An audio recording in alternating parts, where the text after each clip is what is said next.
right, all the cool kids have these awesome helmets now.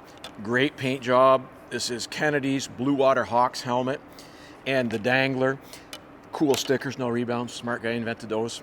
But I wanted to talk today a little bit about your helmet and understanding some things that are designed into this. First of all, the helmet's designed to be staring at the puck. So when pucks hit it, it needs to glance off. That's going to take the force away from your brain. That's the safety thing built in. These ridges do the same thing. So pucks coming at the helmet need to glance off. The problem is if a goalie's a flincher, turns your head on the puck, or tucks your chin, you're going to give yourself a concussion. Now, there's an NHL goaltender named Mike Richter who turned his head on a shot and got a shot right off the temple, fractured his skull from Johnny Ogrodnik. So make sure you try to be disciplined when the puck's shot at your face. Easier said than done. Keep looking straight ahead, just like a catcher in baseball. You don't want to turn your head when the ball's being tipped because it's going to hit you in the side of the head, knock you out, break your eardrum, which has happened to NHL goalies like Rick Hines. So the first premise of the goalie mask is it's got low frontal surface area, so pucks can't hit it squarely, they glance off. And a life pro tip for you parents out there, if the puck hits the goalie in the helmet and comes back the same direction it came from, that means a lot of the force went into the goalie's head and likely a greater risk of a concussion. Now, with this part here, you know what? I got one more tip for you. This came to me. Keep this nice and shiny. And a lot of times in the NHL, we wax those up because at a 100, 105 mile an hour shot, which I don't know if anybody can do, but Bedard maybe, puck's going to glance off a lot easier if it's slippery. So keep that thing waxed up. Pucks tend to shed off it, and don't put most of the force into your brain.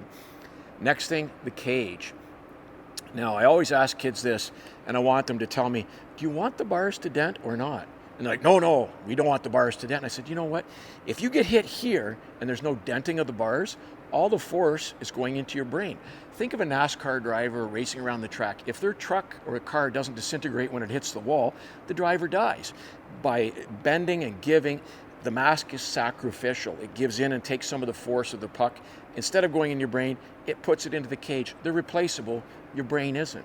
Now, you can ask Malcolm Subban what's he think about danglers. He got struck in the throat, almost died at a practice with the Boston Bruins farm team because he didn't want to wear a dangler. They're not for everybody. I know people will say things like, they're uncomfortable, they don't like them. NHL goalies, some don't wear them, some do. But for me, I would wear a dangler because at the end of the day, this is going to stop you from getting a shot that gets through to hit you in the neck. And Malcolm Subban almost died on the ice. Now, you'll notice these cool no rebound stickers on here. Little trivia question for you. If you win a showdown at one of my camps, you get the prestigious no rebound. So obviously Kennedy won a showdown. If you want your own no rebound sticker, reach out to me in the comments below or email me at info@futurepro.com and I'll get one of these sent out to you. But not the orange one. They're only for winners.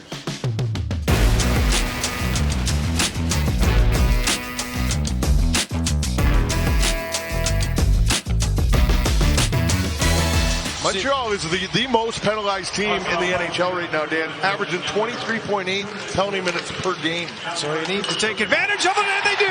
Jeff Skinner from the bottom of the right circle rips it home, and the Sabres tie it early on this power play. Much to the chagrin of many people online, I started RVH Fail several years ago to point out this exact type of goal.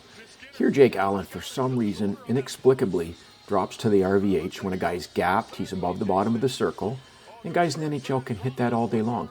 Only use the RVH when a guy's within a stick length. He is not within a stick length right here.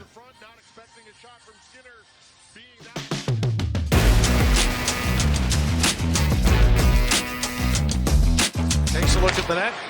Shooting lane's not there yet. Canadians with a 1-0 lead. Olofsson looking for the lane. Peterka with a shot pad save. And that's possession in the eyes of the referee. Don't be afraid to use every tool in your toolbox. Is the VH extinct? No. Use it.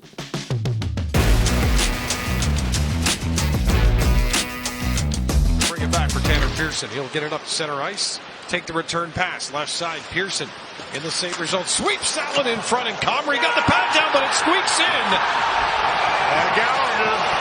That's where Gallagher makes his money, right in front of the net, and he pokes it home in Montreal with 16:29 remaining in the third period, taking a 2-1 lead. You've heard me a million times, my goalie coach, Mitch Korn, back in college. Nothing through ya, nothing underneath you. Inexplicably here, during the chaos in front and attempting to smother it, he lost stick discipline and allowed a guy to poke that puck through underneath him. Guys, in the NHL, they're violent on loose pucks. They will poke these in. Deny access.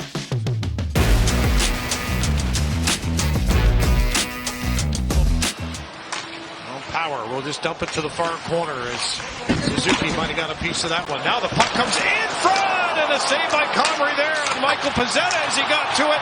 Penalty call. Penalty coming up here as it's touched up by Kris. This is a great sequence. Turnover, goalie was alert, goalie was ready, denied access on the initial attack, try to poke. Don't put all your eggs in the poke basket because he had something to fall back on if his poke missed. And here, he made a great save.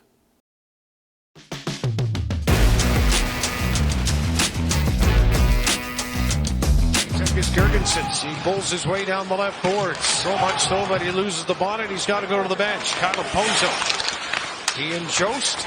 Now Clifton takes the shot and the rebound in front just now. We got to be smart. A lot of traffic, a lot of point shot. Got to have stick discipline.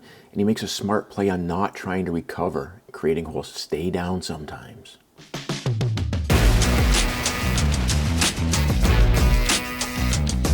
For Gallagher, but he was knocked to the ice, comes back to the line, and that shot by Xhekaj. Stopped, but the rebound is... An example of a long rebound goal. I don't really have a problem with it because of significant traffic. He denied access on the initial shot, and sometimes they're going to score.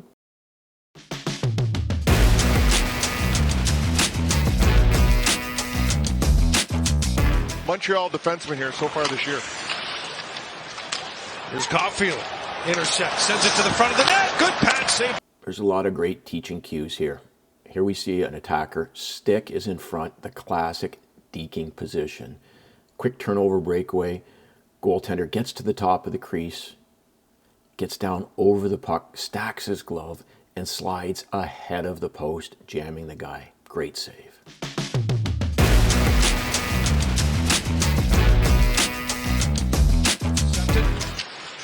Now Greenway at center will reach for it. Here's Greenway across the line with a shot. And a glove save by Allen.